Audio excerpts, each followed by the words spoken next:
This video is for entertainment purposes only and should not fall under fair use. Viewer discretion is advised as potential spoilers are present here.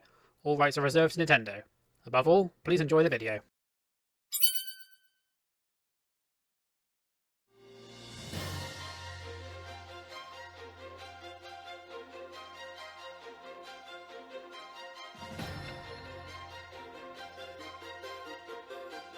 "2023 has been an interesting year so far, starting with Fire Emblem Engage, followed by the Super Mario Bros. Movie hitting cinemas, and more. Now, we have the release of another major title for Nintendo Switch, with The Legend of Zelda Tears of the Kingdom. Or simply put, The Legend of Zelda Breath of the Wild all over again. Yeah, quite honestly, I feel nervous reviewing this game because of everything I've heard of it. I kinda have a controversial opinion on the matter. Or at the very least, I don't share the same enthusiasm as fans and critics alike.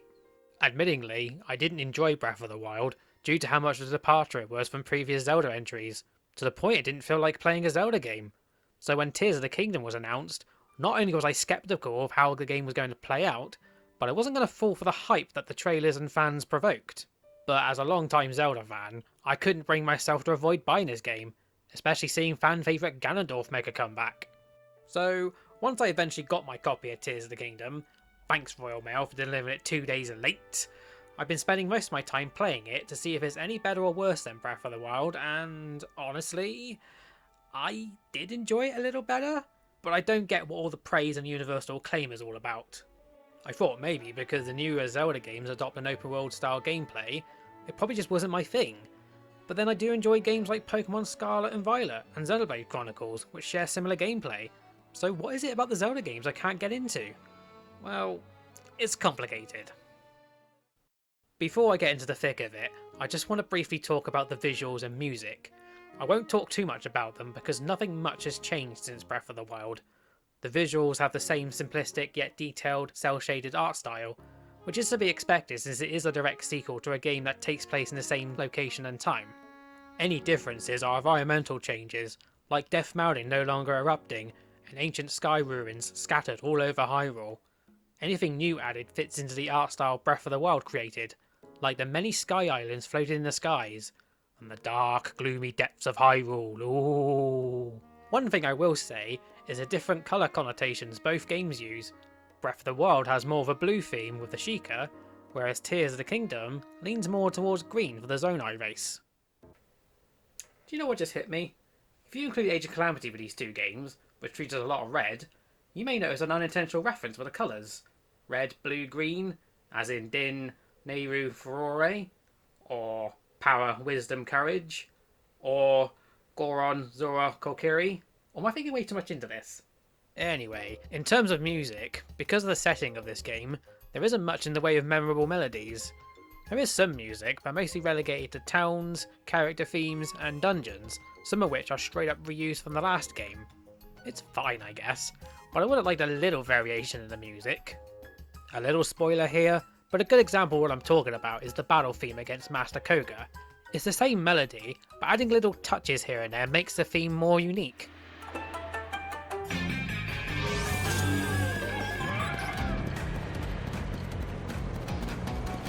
They don't have to be major differences, just little subtleties to differentiate the two games. There's not a ton of new music unfortunately, any memorable themes come from the trailers, which is great. Other music isn't bad, it just didn't leave too much of an impact. Oh, except for the callbacks to the Ganondorf themes. They are epic. Rise,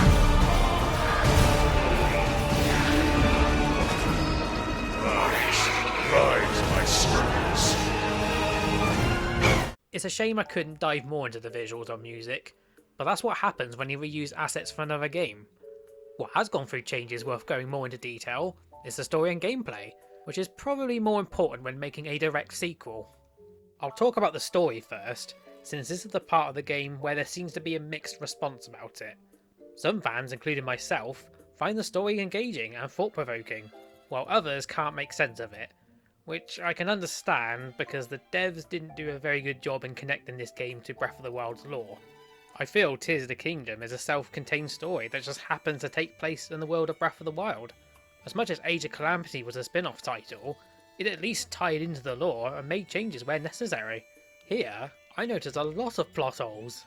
Who on earth are you? For example, for all the side quests you did that featured unique characters in Breath of the Wild, how come in Tears of the Kingdom some of those NPCs, like Hestu or Bolson, don't recognise Link? I mean, I know Link is as interesting as a wooden plank when it comes to his personality, but his looks and the deeds he's done should have resonated with a lot more NPCs. Probably the biggest question mark in Tears of the Kingdom that most fans raise concerns the connection between Ganondorf and Calamity Ganon. You'd think there would be a solid connection between the two, but if there is, the game barely draws attention to it. Not even during a cutscene where Zelda talks to Rauru about Ganondorf's evil intentions does she observe the fact that Ganondorf has Ganon in his name. Surely that should have rang some alarm bells! Little connections like that are what's missing in this game, which is very odd for a direct sequel.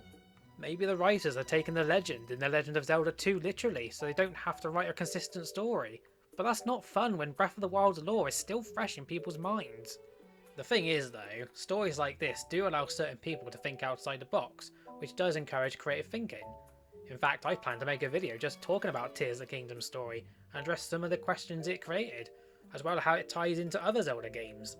But for the average gamer who's looking for a story that continues Breath of the Wild's, I can understand why people don't like it when a continuation creates more questions than answers less. In terms of how Tears of the Kingdom tells its story, the formula is pretty much the same as before. Wake up in the tutorial section, drop down into Hyrule, sort out the 4 main regions, find memories for context, find and pull the Master Sword out, and fight the big bad.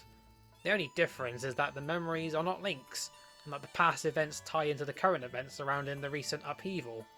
The cutscenes and voice acting is as good as ever, but I have to admit, during the regional phenomena quest, they did get a bit repetitive. When you beat the temples and you awaken the sages, it plays the exact same cutscene every time, beat for beat, except for swapping the race and element of each sage. By the third time, I was pretty much rolling my eyes saying, "Oh, I've heard this already!" The only encounter that was slightly different was the Gerudo Lightning Sage, because she details the fact that Ganondorf was once the leader of the Gerudo, and that she felt as a race were responsible for his existence. I thought that was a pretty cool detail, makes the Lightning Sage's role feel more personal. By far the best part of the narrative centres around Ganondorf himself. Whenever he was on screen, I couldn't help but stare in awe at his threatening appearance. Whether he was a mummy, his original self, or his Demon King form, Ganondorf just nails it here, and it's probably the best appearance in any Zelda game he's in. The first time he utters Zelda and Link's names, I got chills given the history between these 3 characters. But if I'm following the story correctly, this version of Ganondorf is a completely new incarnation. Like always, Ganondorf seeks to rule Hyrule, but it's not the Triforce of Power that grants him his demon strength, but stealing a secret stone, which he obtains through deceitful means. A bit of a spoiler here, but although it is depicted at the beginning that Ganondorf kills Queen Sonia, the way he does it is a little questionable. Did he punch her in the back? Is that even possible to kill someone that way? It's too low for a rabbit punch to be fatal, so the most he could have done was given her a shattered spine. Well, I guess it doesn't matter since Ganondorf gets what he's after and pulls one of the funniest faces I have ever seen. That is bound to become a meme at some point, if it isn't already. To add on top of Ganondorf's portrayal, he is voiced by Crom himself, Matt Mercer, who can do no wrong.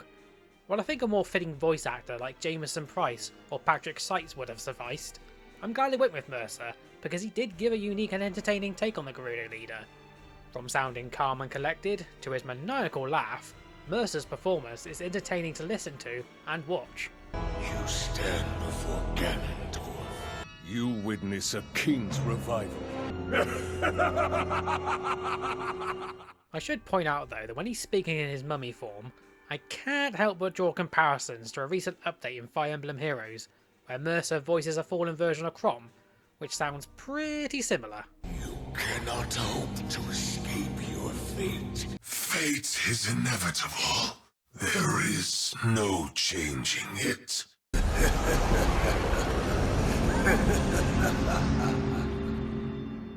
Okay, time to talk about the big one, the gameplay. This is a topic I'm both looking forward to and anxious to talk about because I'm probably in a minority about my thoughts towards the gameplay. I had a lot of issues when playing Breath of the Wild. a lot of gameplay elements that overall soured my experience with the game. Of all the problems I did have, practically all of them were fixed in Age of Calamity, but in Tears of the Kingdom, all those irritations are back in full force, which for me is a huge letdown. It's almost as if the devs didn't care about any of the criticisms towards Breath of the Wild and kept them in out of spite. But with that said, I have to admit some of the problems I had were altered in some way that made the frustrating trope somewhat bearable. But not all of them. Weapons, once again, are expendable. If you land a number of hits, the weapons will eventually break and shatter like glass. Which always confused me, how does a tree branch shatter into pieces?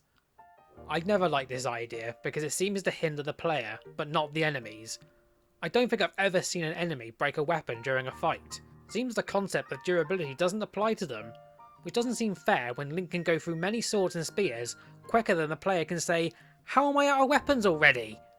You'd think since this game is a sequel and Hyrule seems a lot livelier than before, this game could have benefited from having some sort of market or blacksmith, where if you provide the right materials and rupees, you could recreate or repair your favourite weapon.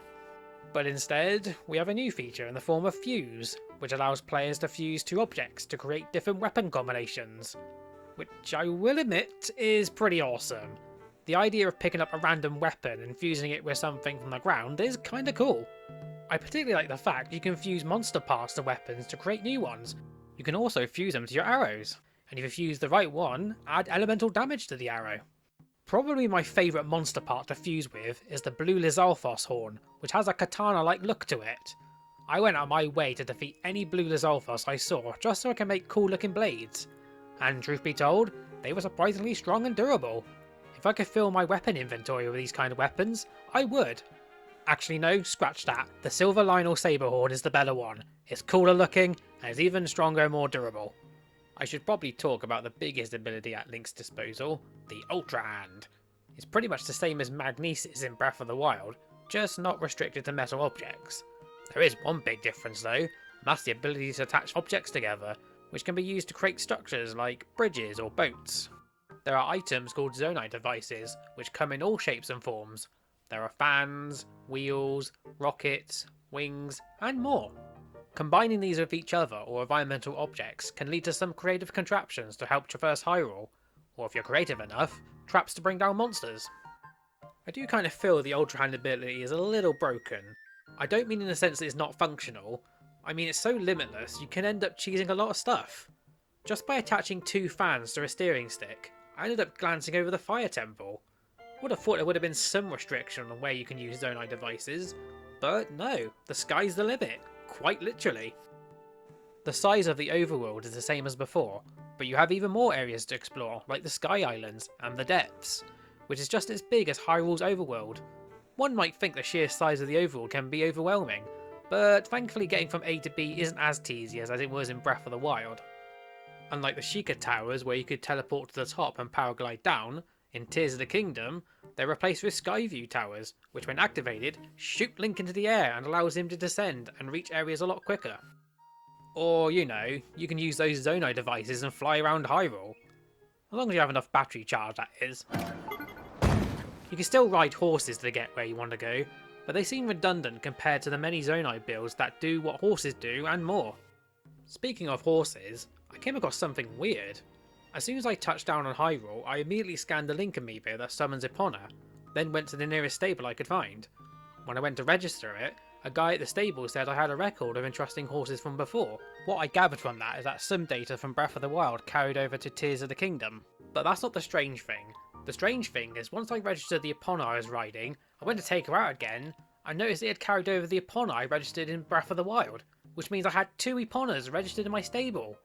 I was under the impression this wasn't going to be possible since you couldn't have more than one Epona in Breath of the Wild.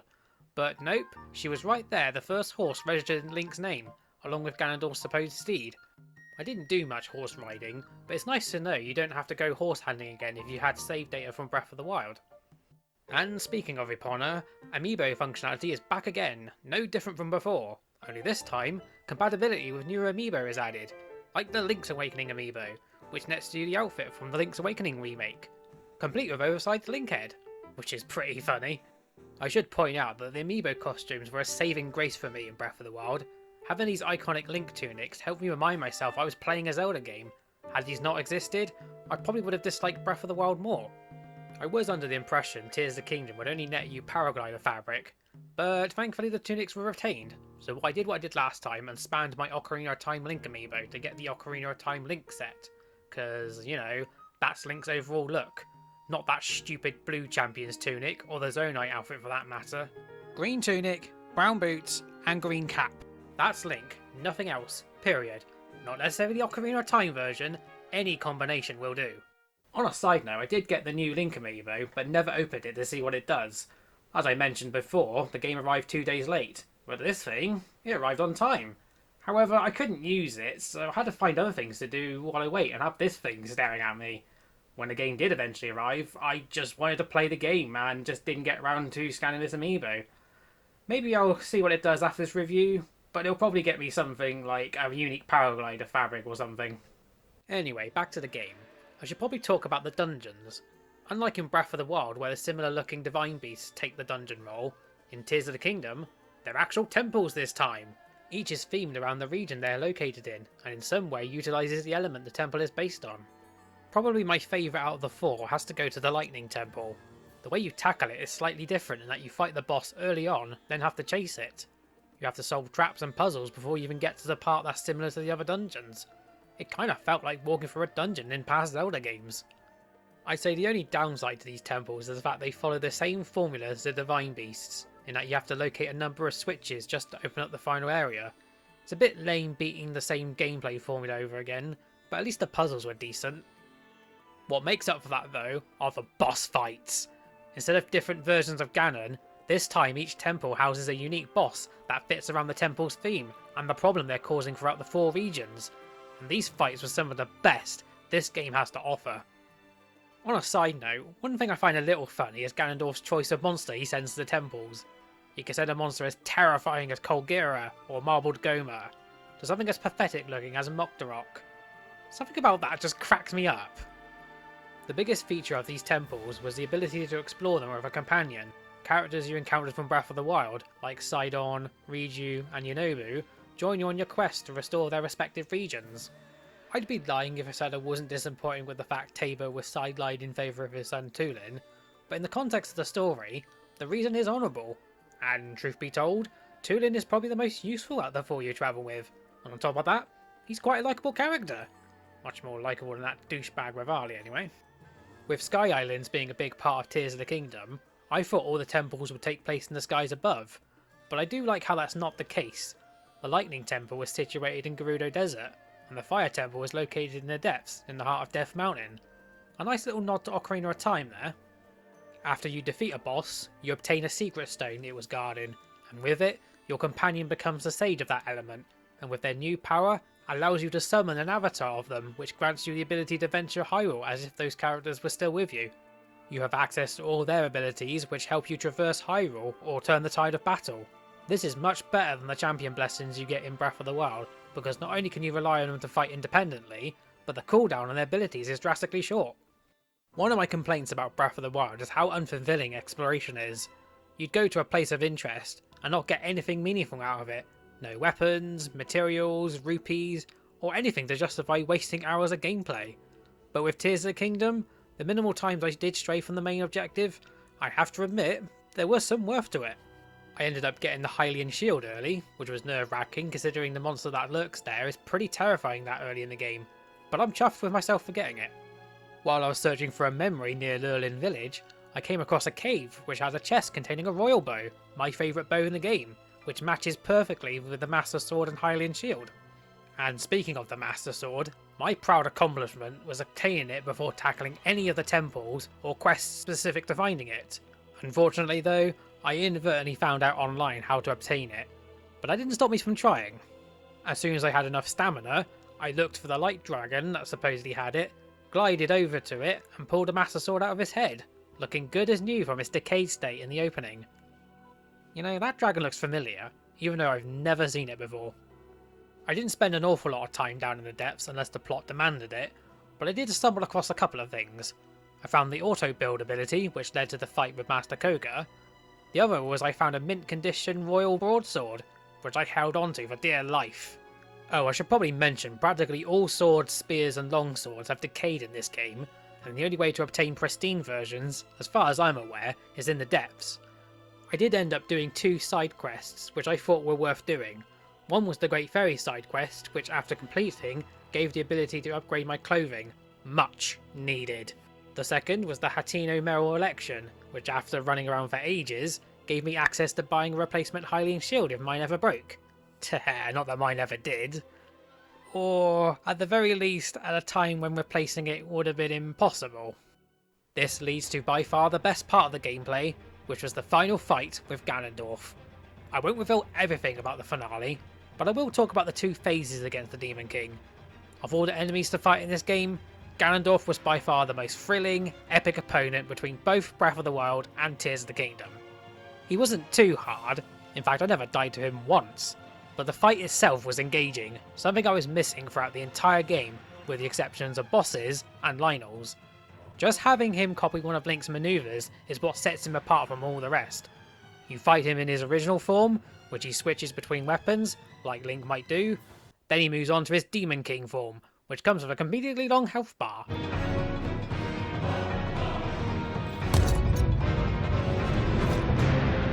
What got me pumped was the fact that Ganondorf managed to break my Hylian shield. Yeah, I went through the entire game with the most powerful shield, even had it repaired and refined by a Rock Octorok, and he smashed it like it was nothing. If that happened anywhere else, I would have gotten annoyed, but with it being the final battle, having him break my shield was surprisingly satisfying, and demonstrated just how powerful he can be. The way you deliver the final blow is both cinematic and rewarding. I won't show it here, you'll have to see that for yourself. But if you are underwhelmed by the climax with Calamity Ganon in Breath of the Wild, like I was, you will enjoy the showdown with the Demon King. I fell in love with this fight, and I'll happily return to fight Ganondorf again and again. So there, I've talked about some good things about this game. Quite honestly, if I had to pick between Tears of the Kingdom and Breath of the Wild, I'd pick Tears of the Kingdom any day. However, there's still issues with this game that hold it back. A lot of the problems from Breath of the Wild have been carried over, which really frustrate me. While some of the issues have been addressed in one way or another, they should have gone the Age of Calamity route and just completely removed them altogether. One thing that irritates me in both games is the temperature meter. I hate this thing. If you thought the Iron Boots in the original Ocarina of Time was annoying, dealing with the temperature is an extended version of that irritation. It was a pain in the ass in Breath of the Wild, and in Tears of the Kingdom it's no exception. In fact, it might be more of an annoyance simply by how it makes no sense how it logically works.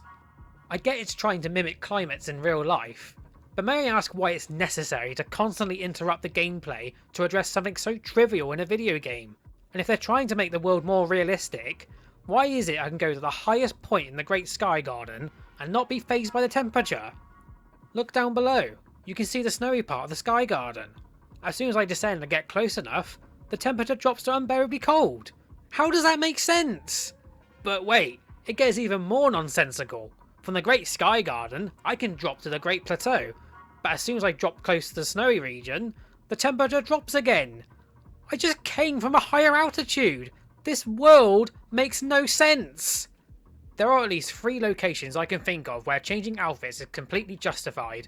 The area surrounding the Wind Temple, the Fire Temple in Death Mountain, and Gerudo Desert.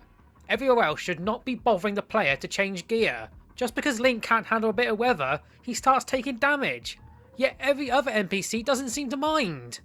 Other Links in past Zelda games can go for these sort of areas without being bothered by the temperature. Here just makes Link look pathetic. Man up, will ya? Even CDI Link is laughing at you. A common complaint about past Zelda titles is that since Wind Waker, Zelda games became too linear and didn't have much exploration.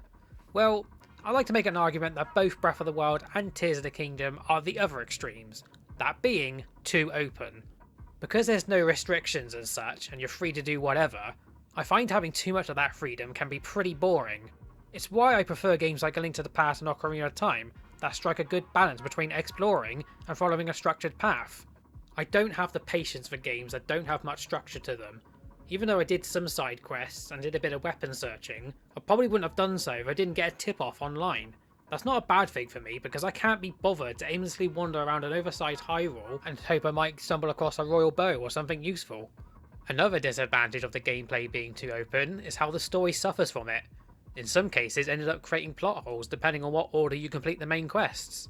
Like for example, if you complete the Dragon Tears quest before the Regional Phenomena quest, the dialogue doesn't change to reflect the fact you now know what happened to Zelda. The characters still talk to you like you have no idea about Zelda's whereabouts. It's annoying because some quests you do before initiating will work around the fact you've already done it, like getting the auto build ability before talking to Joshua about searching the depths for it.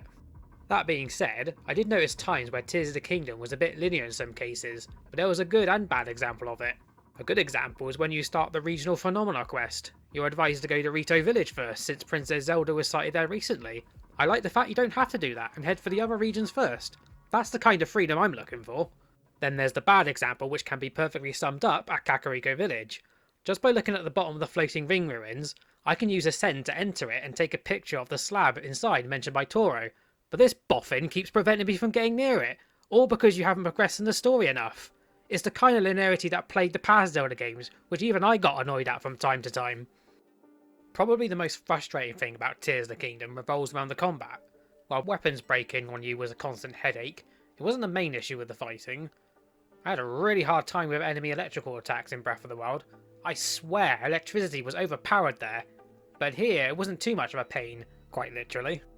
No, the biggest problem I had with the combat was the amount of damage enemies would inflict. I don't know if it was because I had very few hearts, or the enemies were carrying overpowered weapons, but for the majority of my playthrough, I would end up dying from one hit over and over again. It was so aggravating, it ruined any fun I was having at the time. As much as I kept dying to regular enemies, the bosses weren't difficult to defeat. Shouldn't this be the other way around? Shouldn't the bosses be the ones one-shotting you, and not regular enemies? Hard for me to say at least, because I don't think I even got hurt by any of the bosses because they were that easy to dodge. If I did take any damage, it wasn't an awful lot, which I think is strange that lesser enemies pose more of a threat. Even Ganondorf himself wasn't that much of a threat, and they portray him as the most powerful of them all. Yeah, the mighty Demon King who has tremendous power and commands legions of monsters and can easily break your shield. It's being upstaged by Bob the Bokoblin, who easily kills Link with just a headbutt.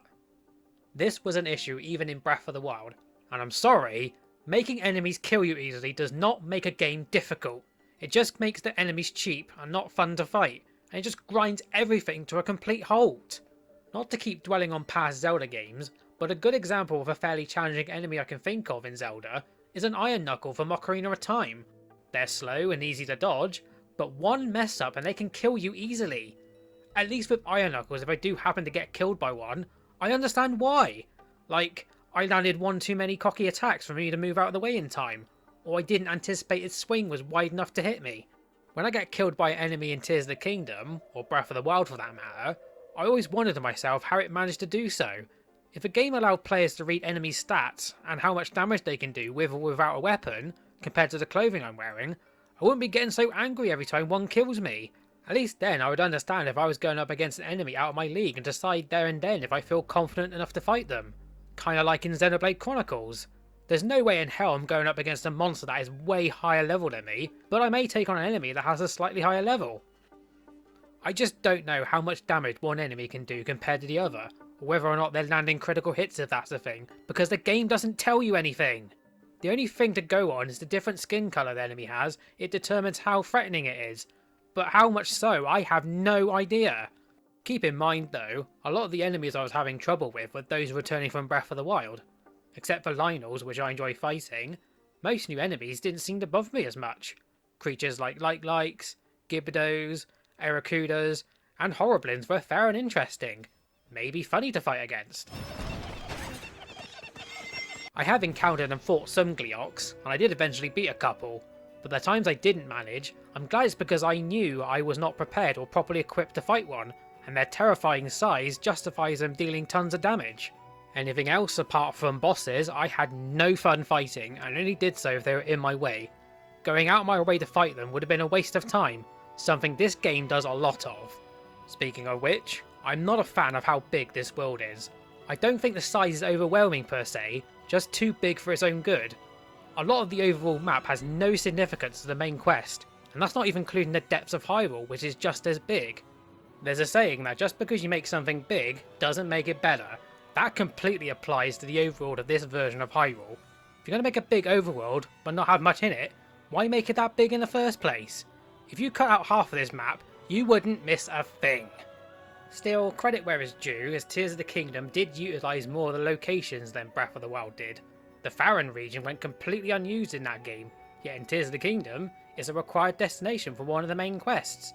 Heck, even Lurline Village has a significant quest surrounding it. I forgot that place even existed from before. The rest of the world though, is just a dumping ground for shrines, which I hear there are a lot more of this time around, as well as Korok seeds. I'm aware of the prize you get for collecting every single Korok seed in Breath of the Wild, which turns out to be very unsatisfying. And I hear in Tears of the Kingdom, the reward is exactly the same. The only difference is that now there's 1,000 Korok seeds to collect. What sane person would subjugate themselves to such an unfulfilling ordeal, especially knowing full well going through all that trouble isn't worth it? Okay, so I've gone on and on about the gameplay and what I do and don't like. You're probably picking up a negative tone and thinking I hate this game as much as Breath of the Wild. Well, not exactly. I can safely say I enjoyed Tears of the Kingdom much more, but I just can't call this a Zelda masterpiece. It does very little to differentiate itself from Breath of the Wild, and it just doesn't address any of the issues that I can argue Age of Calamity fixed by just simply removing them. And yet, it's getting perfect scores left, right and centre. I just don't understand people's reaction towards this game. They all say the same thing, like they're mind blown, or it's the greatest of all time, or it's groundbreaking and innovative. When you really compare the two games, there's a lot of repeating going on, to the point it's starting to get stale. So what's Tears of the Kingdom doing differently to justify those exaggerated comments? I've seen loads of video games get criticised for not doing anything different and repeating the same old cliches. Heck, this has even happened before with the Zelda series. I remember Skyward Sword getting heavily criticised for a lot of repeating and how linear it was, despite Twilight Princess doing the same and in my opinion is the worst offender. And yet, Tears of the Kingdom does exactly the same as Breath of the Wild and it gets a free pass? How exactly is that fair? And yes, I know I've been going on about how I prefer Tears of the Kingdom, but my reasons are different to about 99% of people who have played this game. I was let down by Breath of the Wild. I even went as far to say it was one of the worst Zelda games I ever played. I guess it was a blessing in disguise because it helped me ease into Tears of the Kingdom a little better. What got me to give it a chance in the first place was Age of Calamity, which got me invested in the story side of things, Ganondorf making a return, and the hope that the devs would take the criticisms of Breath of the Wild and either remove them or address them in a way that players like me can get behind. No joke, when I saw the trailers and seen Link in the Sky Islands, I thought the game was going to get rid of that stupid temperature meter, but when I found out it was still in there, I just shook my head in disappointment. The amount of time we had to wait for this game to come out on top of all the delays, just to release the same game we played 6 years ago, with very little improvement at a higher price, I kind of feel ripped off, and I really question if the success of this game is genuine, or it was a result of being hyped up too much. You want an example of how to do a direct Zelda sequel properly? Just take a look at Majora's Mask. It reused a lot of assets and gameplay from Ocarina of Time, but if there's one thing anyone can't say about Majora's Mask, is that it's Ocarina of Time all over again. It takes place in an entirely new location, expands on the concept of masks that Ocarina of Time didn't utilise much, included a 3-day time mechanic which interconnected with the land of Termina and many of the side quests surrounding the residents, and there were loads of things to do outside the main quest that was worth the player's time. On top of all of that, it was released 2 years after Ocarina of Time, reportedly finished within 1 year, and is considered one of the best Zeldas of all time. But instead of being a carbon copy, it took the best parts of Ocarina of Time and turned the game into something unique. There is none of that in Tears of the Kingdom. I'm not expecting it to reinvent the wheel, but remove the bad bits that Breath of the Wild created and improve on the things that actually worked. But somehow releasing the same game with the same faults deserves universal acclaim. If this is how fans are going to react to every new Zelda game that comes out, then I worry about Zelda's future. If Nintendo continues to release Zelda games like this, history is just going to repeat itself. Where people got sick and tired of Zelda games copying Wind Waker's formula, people are already getting sick of Breath of the Wild's formula. A third entry in this type of gameplay is going to get stale very quickly, and Nintendo will have to change tack again sooner than later. I really hope the next Zelda is going to do something different to avoid a large-scale backlash. I'm not going to pretend I know what makes a perfect Zelda game, but looking back at the Zelda games between Link to the Past and Majora's Mask is probably worth having another look at to remind us what made Zelda special in the first place. Summing up Tears of the Kingdom is a bit tricky considering the series' history it's tied to and how saturated the fan base is. On the plus side, the things it does do right really do shine for me. I love how invested I got in the story. There were moments in the fights I enjoyed, and the dungeons were a huge improvement, down to the boss fights. Unlike in Breath of the Wild, there are some seeds of what I love about Zelda in Tears of the Kingdom, and that's a positive in my book. Sadly though, the tropes of Breath of the Wild and the overwhelming hype are what ruins Tears of the Kingdom for me and stops it from being a fantastic Zelda game. From how little the game differs from its predecessor, to how the devs did little to listen to the criticisms and improve the game, Tears of the Kingdom can be seen as a mixed bag, and a frustrating one for those who couldn't get into Breath of the Wild. I know I'm probably in a minority in terms of what I think about both Tears of the Kingdom and Breath of the Wild, but I can't bring myself to join the majority just to please people when so many frustrations stop me from just enjoying the game. Full disclosure, I haven't done an awful lot, but I did enough to unlock the secret ending. While I was satisfied with some stuff I did, there's a lot of stuff I haven't done, like beating all the shrines, collecting every Korok seed, and many of the side quests. But truth be told, I don't feel up for it because I just know I'm not going to get any satisfaction out of it, especially when it doesn't make the game easier or more enjoyable. I will say though, if I had to rank this game compared to all the other Zelda games, Tears of the Kingdom would definitely be in my top 10, but sadly not my top 5. That's a positive for me considering Breath of the Wild doesn't even make it in my top 10.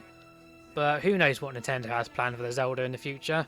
Unlike other of Nintendo's franchises though, it's a future I'm both looking forward to and dreading at the same time.